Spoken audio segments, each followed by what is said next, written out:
Abductors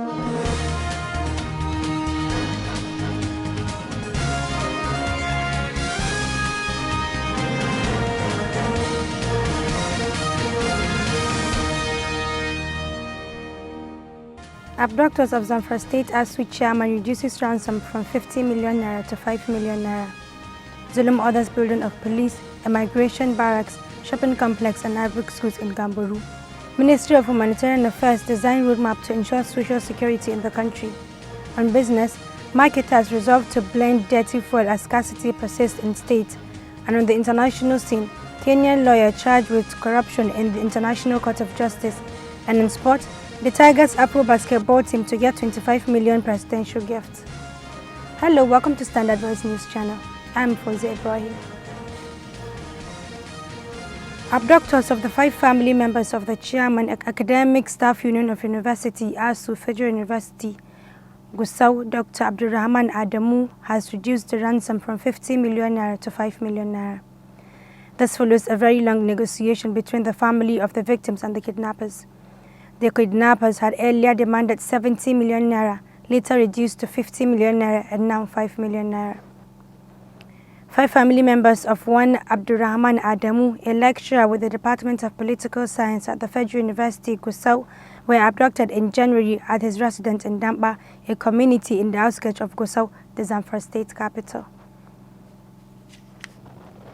A woman passing by an uncomputed building in Mararabar Kankara town in Malumfashi local government area of Katsina state has rescued a 4-year-old kidnapped and hidden in the building, aiding the arrest of a kidnapper.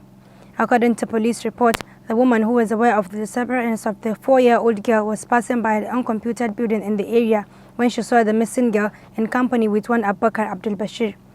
Newsmen gathered that the suspect Abubakar Abdul Bashir is a 16-year-old GSS3 student in one of the schools in the locality.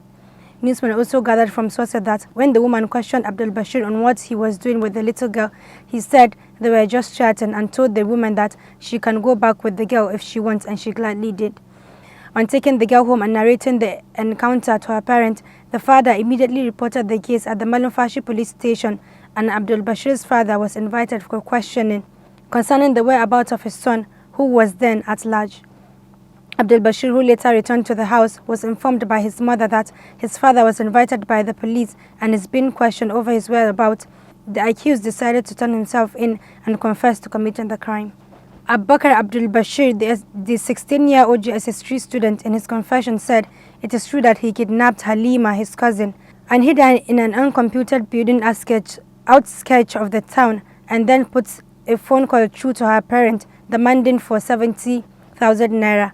He also threatened that they may lose her if they failed to provide the money, but immediately terminated the call when his conscience pricked him that the pet he has stood is dangerous and against his religion.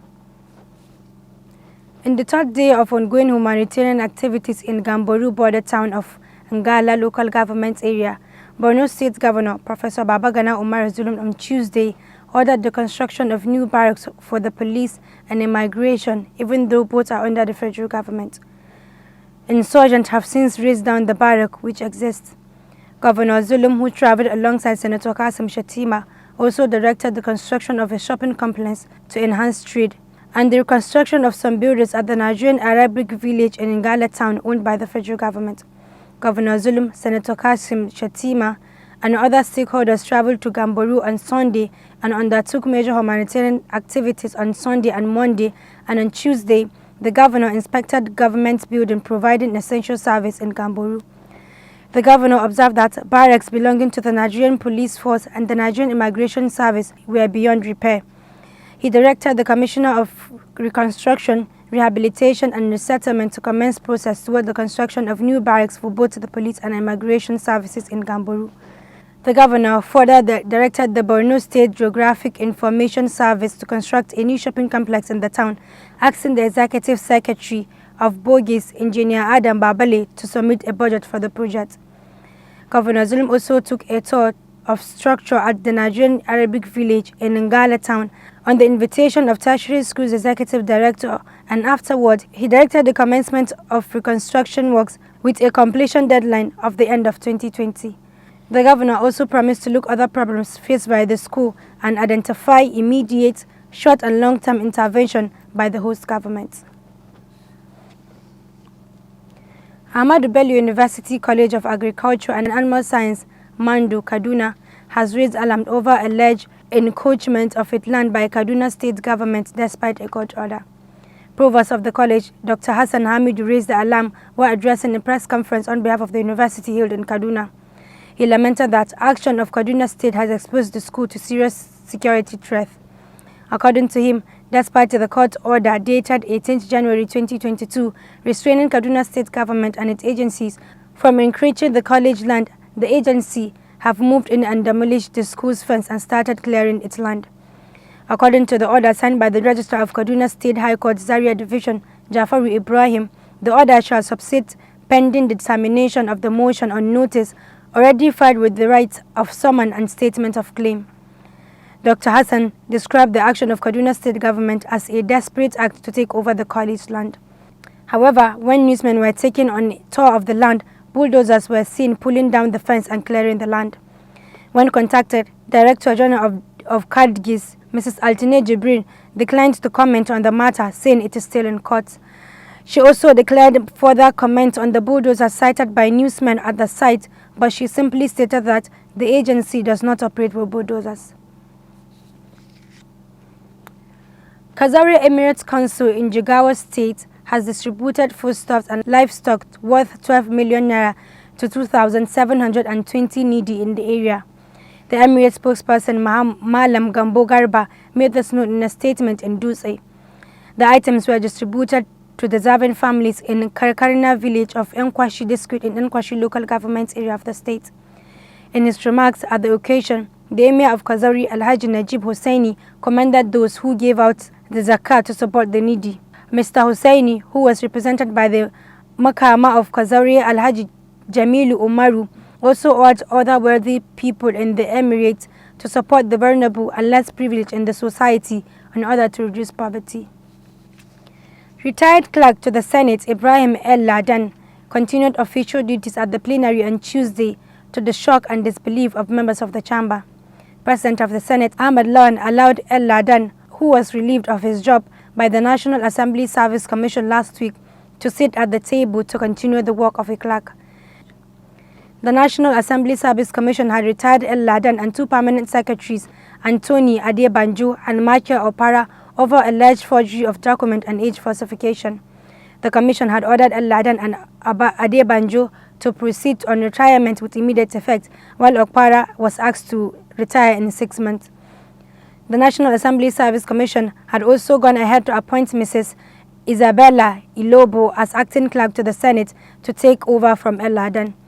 The executive chairman of the National Assembly Service Commission, Ahmad Amshi, conveyed the message in the letter dated February 9, 2022, titled Retirement of Service and addressed to El Ladan, a copy of which newsmen cited on Tuesday.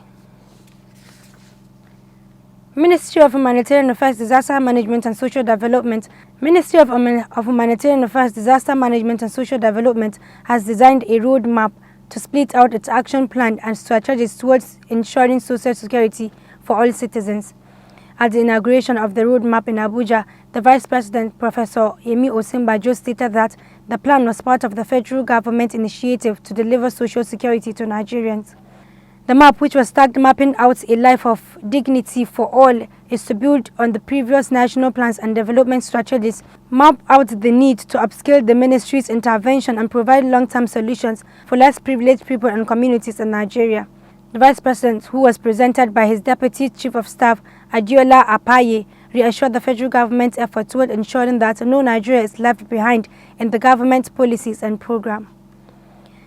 The Minister of Humanitarian Affairs, Disaster Management and Social Development, Hajia Zainab Umar Farouk, Hajia Sadia Umar Farouk, explained that the 7 pillars were set aside to support the ministry and all agencies under its supervision to achieve the plan. In a remark, the country director for the International Labour Organization office in Nigeria, Vanessa Akpala, expressed the readiness of the United Nations to continue supporting Nigeria, especially in the area of lifting the people out of poverty. And on business, over to Mercy Manga. Audio Jungle.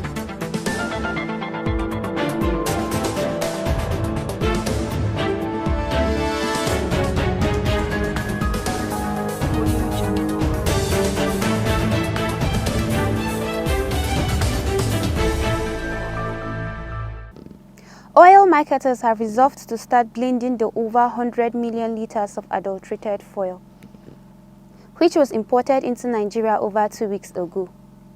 Newsmen gathered that the Nigerian National Petroleum Company Limited had yet to recall all the contaminated PMC as the commodity that had been occupying space in the tanks of fueling stations.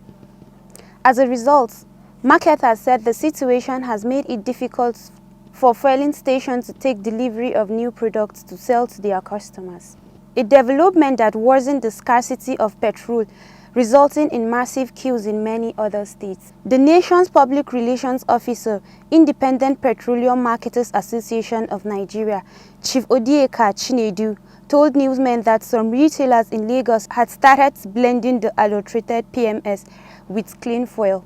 Chief Okadike said they have been running helter-skelter to see whether they will be able to get fresh products to blend the ones in their tanks and push all of it out to the public. He, however, noted that many fueling stations had yet to get new supplies that were enough to blend the adulterated product in their tanks. Many thanks for watching. I am Mangal Mercy. And on the international scene,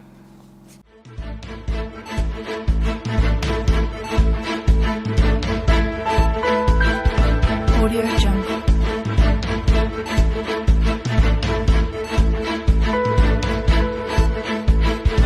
Audio Jungle.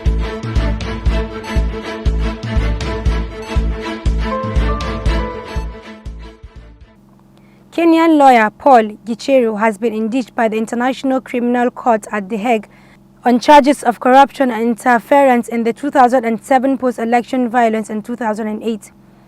Appearing before the judges, the accused denied the allegations and pleaded not guilty. Mr. Gicheru is accused of extorting large sums of money from the International Criminal Court witnesses as well as of embezzlement in the trials of Vice President William. And in sports,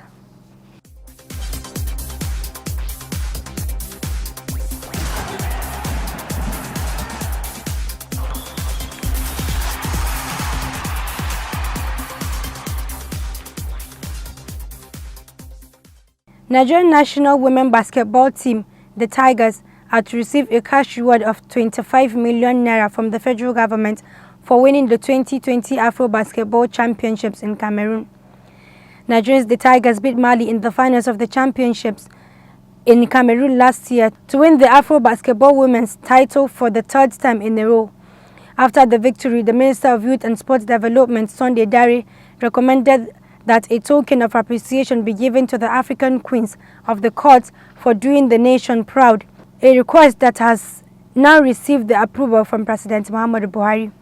Apart from their dominance in the continent, the Tigers have also become a global force. Only last week, they qualified as Africa's sole representatives to the FIBA Women's World Cup holding in Sydney, Australia in September. After losing their first game in China, the Nigerian Queens beat the world number 5 ranked team, France, and their bitter African rivals, Mali, to seal their place in the World Cup finals. That has been the news from Standard Voice Television. To end the news, a quick look at the major headlines. Abductors of Zamfara State ASU chairman reduces ransom from 50 million naira to 5 million naira. Zulum orders building of police, immigration barracks, shopping complex, and agric schools in Gamburu. Ministry of Humanitarian Affairs design roadmap to ensure social security in the country. On business, marketers resolve to blend dirty fuel as scarcity persists in state. And on the international scene, Kenyan lawyer charged with corruption in the International Court of Justice. And in sport, the Tigers Afro basketball team to get 25 million presidential gift. That's the news. Thanks for watching. I'm Fawzia Ibrahim. Do have a nice day.